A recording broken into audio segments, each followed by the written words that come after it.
क्या आप जानते हैं, भारतवर्ष का इतिहास शुरू हुआ था लगभग 10 लाख साल पहले, जब पहली मानव बसोटी बनी इस भूखंड में। लेकिन ज्ञात इतिहास की शुरुआत होती है 3300 बीसीई से, सिंधु सभ्यता के माध्यम से।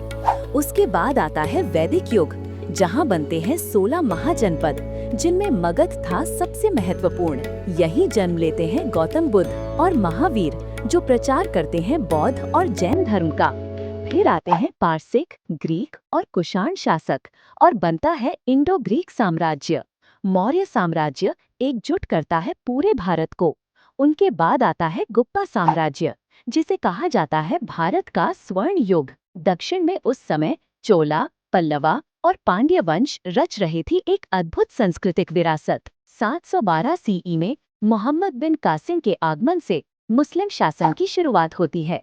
फिर दिल्ली सल्तनत से मुगल साम्राज्य तक भारत का इतिहास एक नए अध्याय में प्रवेश करता है। मुगल स्थापत्य जैसे ताजमहल आज भी दुनिया को मोहित करता है।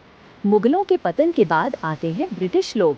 ईस्ट इंडिया कंपनी से लेकर 1857 के सिपाही विद्रोह तक, और उसके बाद सीधा ब्रिटिश राज। आखिरकार लंबे संघर्ष के बाद 1947 में भारत को मिलती है आजादी।